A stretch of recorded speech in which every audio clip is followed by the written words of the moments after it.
Okay. What? Stupid question. Okay. What one thing in Muslim society do you really appreciate? Appreciate Hmm? hospitality. But that could be culture also. No, but I think it's like they have an idea of Prophet Ibrahim and Islam, and I think that's where it came from. Hmm.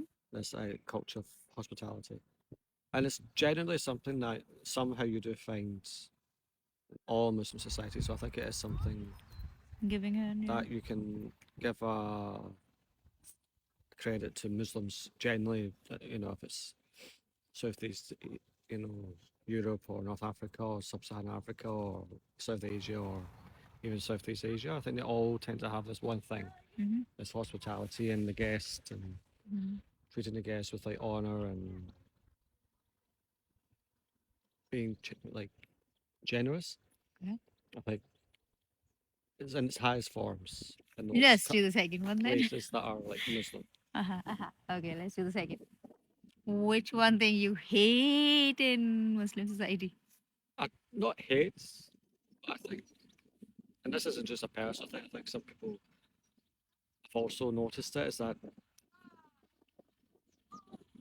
the lack of,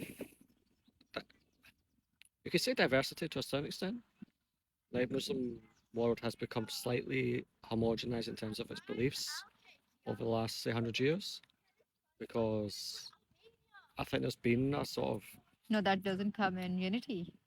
that's what they say as unity, but on the face of it, that looks fine. But what you're getting rid of is diversity, is you know, like what are we seeing now in the culture of like UK and Europe? This idea of identity of having only one, and they want to get rid of diversity. So it's like when you get rid of diversity, it stops you being able to come up with new ideas or tolerate other ideas. And I think that, like for example, in the Gulf countries, you can openly say certain things, even things that maybe most people wouldn't really bat an eye to, but they'll be considered like anti-Islamic or something like that. So I think that's one thing, and that's where like one point in this, especially in the Sunni world, where they kind of a consensus that they got rid of the what's it, the gates of Ishtar. Okay, what about misogyny? Love it, biggest fan, can't get enough of it. What is misogyny? First, explain that. You could say it's like a type of racism. Huh?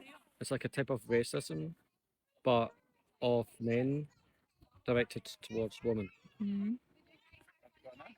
But it's more about their not just act like their beliefs or attitude, but the way it kind of comes across in terms of action and I think the it's way that they very, very treat subtle. women. It's very subtle. Women even It could doesn't be know subtle, it could be sometimes. very Yeah, it could be either very or overt, like yeah, it could be, overt or but I think covert. that's what it is overall.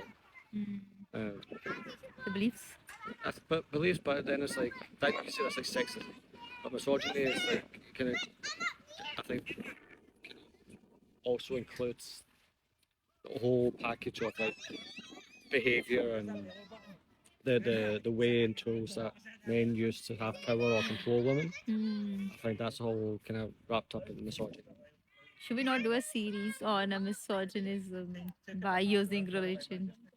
Misogyny is I don't want to do on it. they use religion or they use like religious institutions or something like that.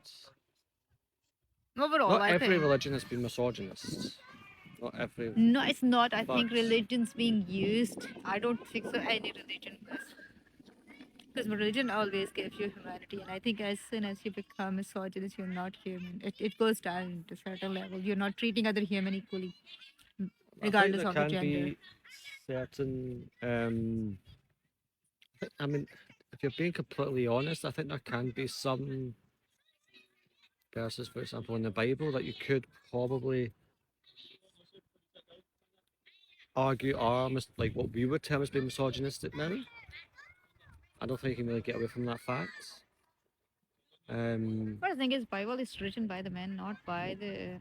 I would say some parts of it is even people that believe in it sometimes they say it's like divinely inspired.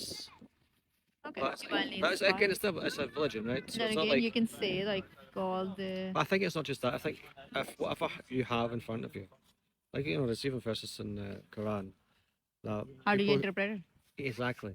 It doesn't even matter what's in front of you; it's how you use it that matters. So, and also, Then I again, think it what goes you're to the looking for, you foundation. find. Like, I think Mm-hmm. if you are